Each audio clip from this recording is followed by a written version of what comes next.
The land out here don't keep track of time the way folks in towns do. Days bleed into each other like watercolors left in the sun, pale, familiar, and fading. The ranch sat about a mile from where the river used to be, before the drought. Turned it to nothing but cracked bed and snake holes. Folks used to call this place Cinder Hollow, though no one's spoken that name aloud in years. It was just me now. Me, the dust, and a house that creaked like it missed being touched. I didn't talk much. Not because I was bitter. I just ran out of things to say. The wind out here said enough for both of us, whistling through broken slats in the barn, knocking the shutters like a half-remembered memory trying to come in. Mornings were the same. I'd sit on the porch with my coffee, boots on the rail, shotgun leaning against the wall even though I hadn't fired it in 5 years. Just habit. I guess I'd watch the horizon like I was waiting for something, though I never was. The dog died last spring. The chickens stopped laying before that. I lived mostly on hard bread, canned beans, and the kind of silence that don't echo that morning. The wind shifted. You get to know these things when you've been alone long enough. The way the birds quiet down. The way the air feels thick. Like it's holding its breath. A summer storm was rolling in, soft and slow, dragging its feet across the sky like it wasn't sure it should be here. Thunder grumbled in the far distance, low and tired. I watched the clouds gather like old men around a card table, half meaning to rain. Half meaning to remember, then I saw them, a covered wagon limping slow up the road. Not the kind of fast trotting. Trader's wagon, no. This one moved like it had lost half its bones.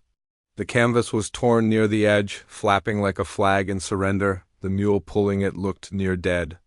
The people inside weren't far behind. 3 women. 3 children. Dirt-streaked dresses clinging to sunburned skin. The kind of eyes that looked right through you, not because they meant to, but because they were tired of looking at anything that didn't matter. They stopped at the gate. Didn't knock, didn't call out, just waited. I stood. Not quickly. Just enough to show I saw them. My coffee still in hand, the shotgun still leaning beside me. One of the women stepped down from the wagon. She was the oldest of the 3, though she couldn't have been past her mid-30s. Tall, wiry, her jaw tight. Arms cradling a child who looked like he hadn't spoken in weeks. She didn't lower her eyes when she spoke. "We won't trouble you long." "Sir?" "Just a night under your roof." "To get the children warm," I didn't answer. Not right away. I looked at the clouds, looked at her. Looked at the house behind me and wondered what she saw when she looked at it. Ruin, maybe. "Oh, maybe a last chance?" I nodded once, stepped aside. That was all. They didn't say thank you, and I didn't need to. They brought their own pots. Their own blankets. They sat up near the hearth but didn't touch a thing that wasn't theirs. One of the children, a girl with bright hair and cracked lips, tried to sweep the floor with her hands. The others sat quiet, huddled like rabbits too tired to run. The house didn't know what to make of them. Neither did I. I stayed out of their way, ate on the porch, drank my coffee slower, listening to the sounds of something that hadn't stirred. In years, laughter, soft singing, a lullaby hummed low beneath the breath. The smell of flour and onions in a tin pan. The creak of a rocking chair someone must have found out back and brought in.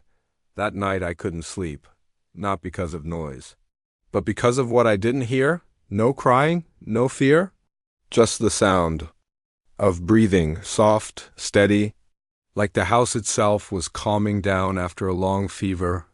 I lay there in the dark, staring at the ceiling, and for the first time in years, I didn't feel alone.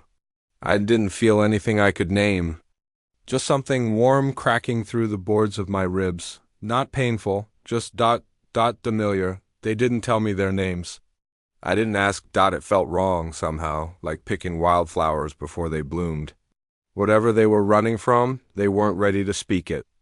And I wasn't ready to hear it, but I watched. I saw how the stern one kept her child close like a shield. How the youngest mother, the one with fire in her step, made the other children laugh when she pretended to be a bandit robbing their socks.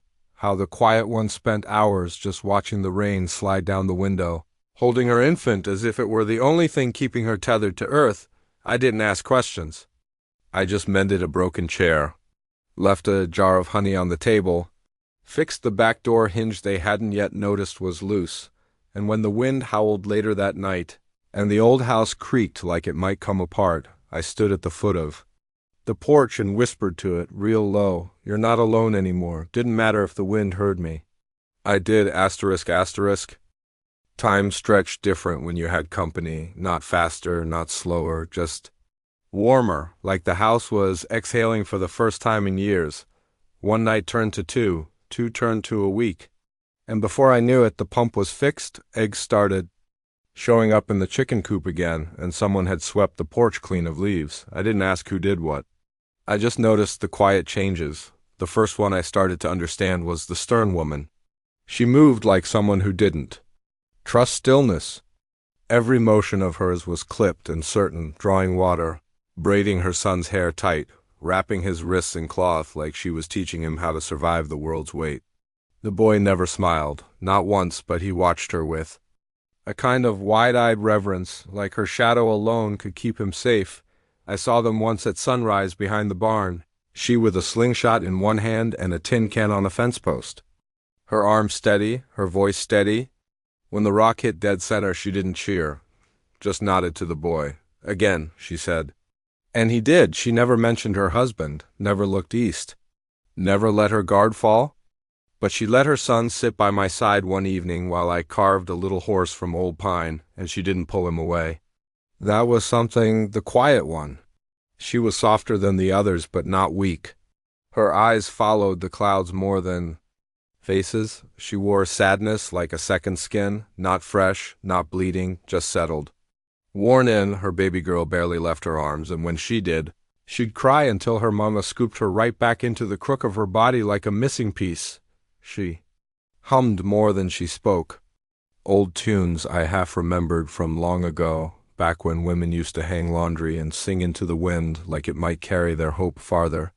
She rarely looked at me, but when she did, her gaze was searching, like she was trying to see if I was real or just something dreamed up by fear and exhaustion. One night, as I sat by the hearth sipping the dregs of lukewarm coffee, she approached without a word. Her hands were shaking a little as she held out a fresh cup, black, no sugar. Both hands wrapped around the mug like it was something holy. I took it. She lingered just a second longer than needed, then slipped back into the shadows. Later, I stepped outside to smoke and saw her staring up at the stars, baby asleep in her arms. She looked so far away, like her spirit was already walking somewhere safer than this world. The third one, well, she was fire and spit and laughter that didn't quite reach her eyes. She had hair the color of a flame's edge and a laugh that could have cracked glass if it wanted to. Her little boy was wild as they come, barefoot, always running, never afraid of falling. Called me Mr. Cowboy with a crooked grin like he was trying to flirt and fight me at the same time. She'd tease me about my graying beard, about the way I limped when it rained, about how I made biscuits that could chip a tooth. "You always live like this, old man?" she asked once, elbow on the table, chin in her hand. "Just you and your beans?" I shrugged. "Sometimes a man don't need much." She leaned forward, voice low. "Sometimes he does. He just forgets how to ask." I couldn't argue that. The little things kept happening. I found myself whittling a toy horse for the quiet mother's baby. She gnawed on its ear the minute I handed it over. The fiery one's son split his shoe and I mended it while everyone slept.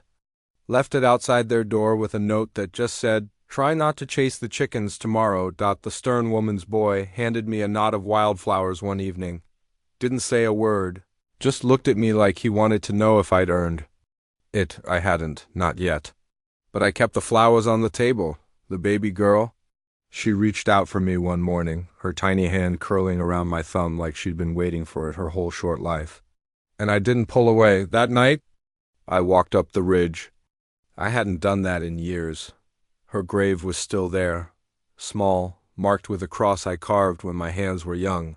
My wife's name worn down by weather and time. I stood there a long while, hat in my hands, the moon casting silver lines. Through the weeds, I didn't speak her name. I just stood with her. And for the first time in a long time, I let myself feel the weight of what I'd carried all these years, the ache of a life half lived. The silence of a house meant for more. The next morning, just as the sun was reaching the porch steps, I passed the open kitchen window and heard something I wasn't meant to. Low voice, urgent, female.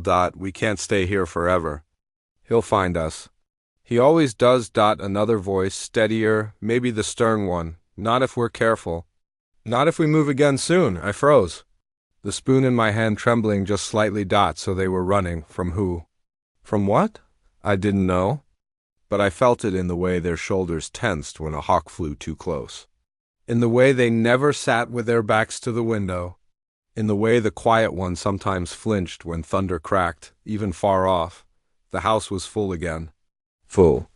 Of bread rising and children giggling and the soft creak of beds being shared. But underneath it all, beneath the warmth and the cinnamon and the soft shadows of candlelight, there was something else. Attention. Fear, like they were building something beautiful in a place they weren't allowed to stay. I didn't ask.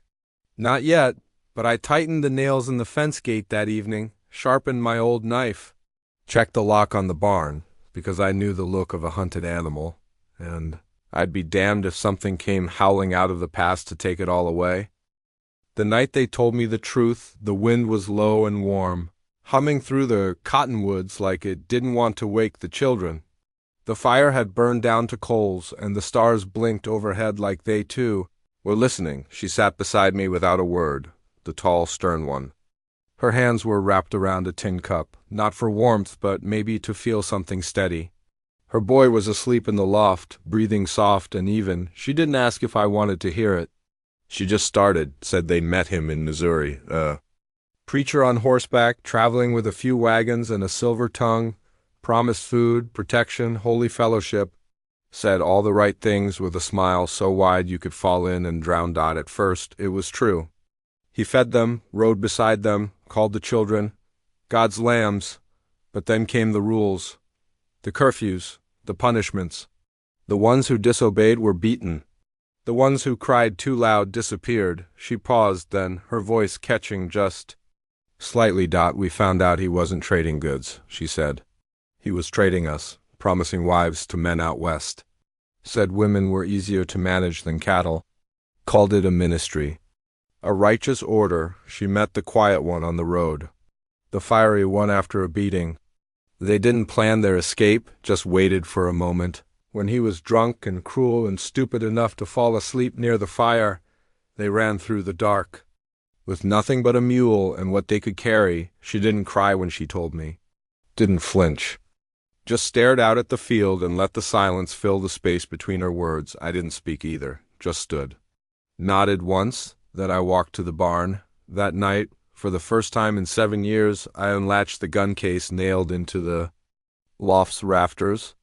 I took out my father's rifle, the one I swore I'd never touch again, and laid it on the table like a prayer. I spent an hour cleaning it, oil, cloth, patience. The rhythm steadied me.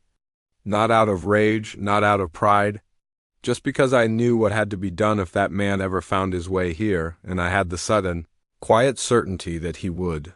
The days that followed moved with strange clarity. The quiet one began bringing me coffee every morning just before the sun rose.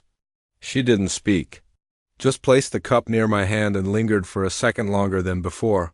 Once our fingers touched. She didn't pull away. Neither did I. The fiery one caught me looking at her boy's drawings, wild little things scratched on wood, horses with wings, stick figures with swords. I laughed. She raised an eyebrow and said, "Careful, Mr. Cowboy. You're getting soft?" Maybe I was. I let the children ride my old mare one afternoon.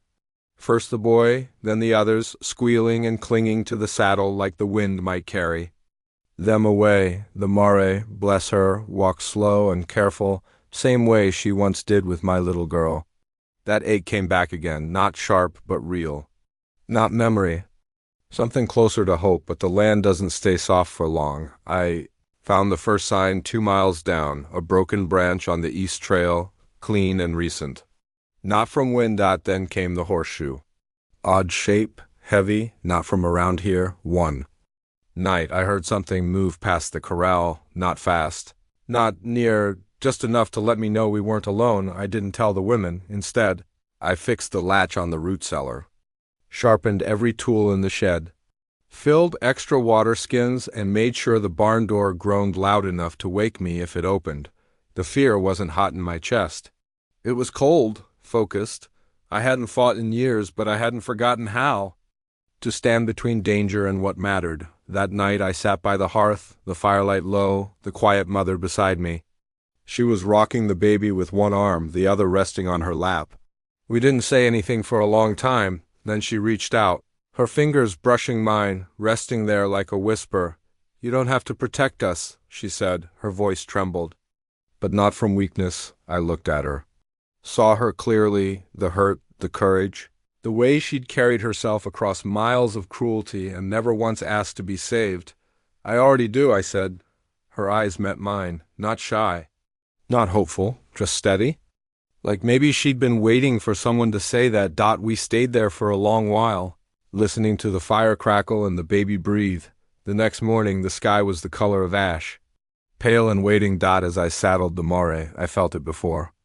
I saw it, that chill that wraps around your neck like a noose before danger strikes. There, up on the ridge, a man on a horse, not moving, just watching. His coat was long, hat pulled low, horse black as pitch. He didn't wave, didn't call out, just sat there. Watching. I stood in the field, hand resting on my rifle, and watched him back, long enough to let him know he'd been seen. He turned, slow as molasses, and rode off behind the ridge. But I knew he wasn't gone, not yet. Something in the air had changed. The stillness wasn't peace anymore. It was pause, the kind that comes before thunder. Inside the house, the women laughed over breakfast. The children giggled. The fire popped, but I felt it in my bones. The storm we'd been pretending might never come, it was already here. It started before the sun rose, the kind of dark that's heavy on the chest, where the night clings too long and even the wind forgets to move. The dogs stirred first, then growled low, teeth bared toward the east. I was already dressed, rifle across my lap, hat pulled low, my breath steady, even if my blood wasn't. I'd been waiting. The preacher came riding in with 2 men at his sides, their horses snorting, their eyes scanning the land like they owned it, their silhouettes cut sharp against the gray of dawn. Guns on their hips, dust on their boots, and that sick, smug look in their eyes, the kind of look that had taken too many women from too many places. The preacher, if that's what you'd still call him, didn't wear a cross anymore. Just a long duster and a grin that split too wide. He stopped 10 paces from the porch. "Give them back," he said. "They're mine." I didn't say a word, didn't blink. Just stood, rifle in hand, feet planted like roots deep into the floorboards of that porch.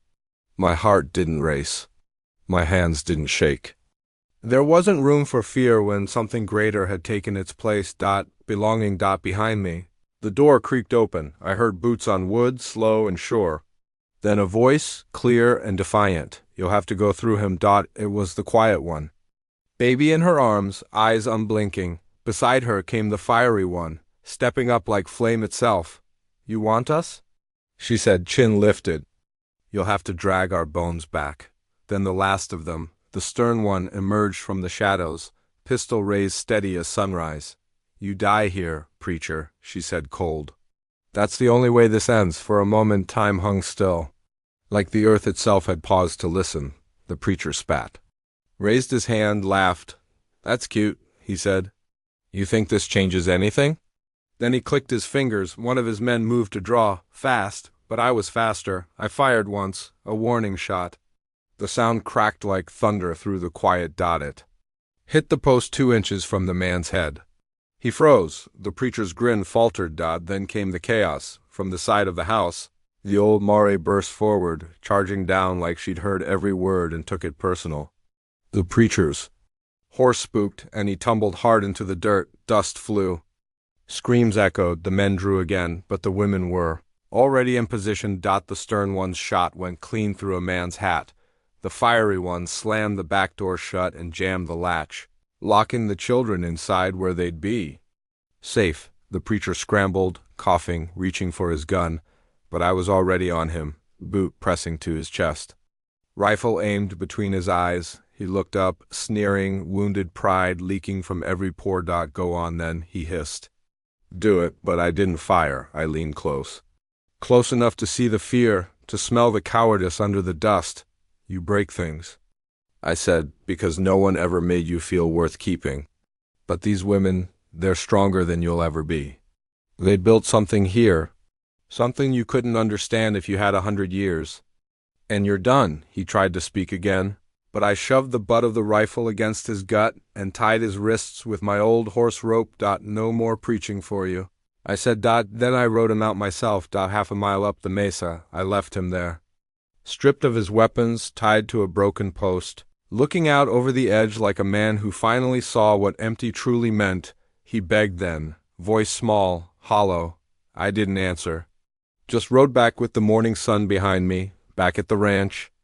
The smoke had settled. No fire, no wounds. Just the smell of breakfast beginning again and the sound of children, laughing like nothing had ever come to threaten them. The women stood together in the yard. The fiery one tossed me a half smile. You looked good on that horse, she said. The quiet one didn't speak, just touched her chest and nodded. The stern one walked past me, patting my shoulder once. Didn't need more than that. Later, I saw them in the garden, tilling fresh earth with sleeves rolled up, arms strong. The children ran barefoot, chasing the wind, hollering about dragons and saloons. The house didn't groan anymore. It sighed, like something had finally settled in its bones. And that evening, when the sky bled orange and gold across the field, I sat on the porch again, not alone this time, one by one. The children climbed into my lap, sticky fingers, tangled hair, breath full of giggles. One small hand found mine, held it. The quiet one sat beside me, not touching, but near enough that I could feel the warmth of her skin and the rhythm of her breath. We didn't speak, didn't need to. The land don't change much, but sometimes if you wait long enough, the people do. And if you're lucky, real lucky, the heart you buried in dust might just rise again, like something growing wild and brave from stone.